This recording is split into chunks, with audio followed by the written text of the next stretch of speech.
Arihant બાયોફર્ટિકેમ company તરફથી Jasubhai soda આજે આપણે કઠલાલ તાલુકાના ખોખરવાડા ગામની વિઝિટ લીધેલી છે અને ત્યાં આગળ વધારે પડતો ઉનાળાની મગફળીનું વાવેતર થાય છે.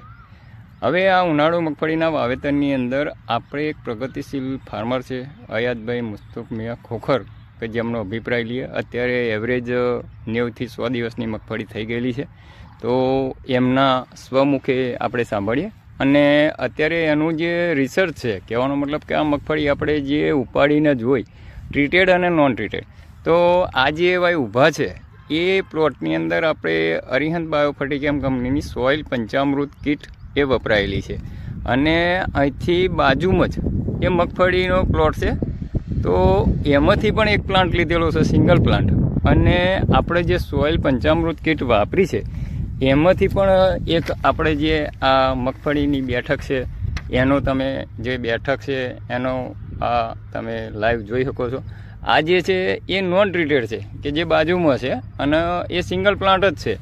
તો એવા ફાર્મરની વિઝિટ લીધેલી છે. તો નમસ્કાર.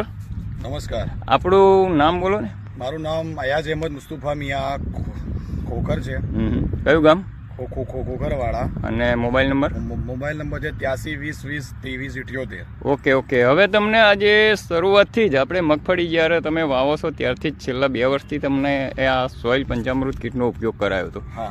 આ સાલ માટે પણ તમે કેટલી વાપરી? 5 કીટ મેં યુઝ કરી છે. બરોબર છે. એમાં સોઇલ પંચામૃત કીટ એનું એકદમ સર હું લગભગ છેલ્લા 4-5 વર્ષથી યુઝ કરું છું. બીજું કોઈ ખાતર હું નાખતો નથી. બરોબર. ઓનલી ફોર સોઇલ કીટ જ નાખું છું. હવે આ જે સોઇલ પંચામૃત કીટ તમને છેલ્લા 2 વર્ષથી આપણે વપરાય, બરોબર, કે ભાઈ આજ વાપરો, તો આ વાપર્યા પછીનું જે રિઝલ્ટ છે એ રિઝલ્ટથી તમને કેવો અનુભવ થાય છે? પૂરેપૂરા ફેટ થઈ માફરી વેચવા જઈએ ને ત્યારથી લઈને ફેટ લગભગ 75 પ્લસ જ આવે છે. બરોબર. લગભગ ચોમાસામાં 25 મણની એવરેજ આવે છે અને ઉનાળામાં 35 ની આજુબાજુ તો વીઘે જાય છે.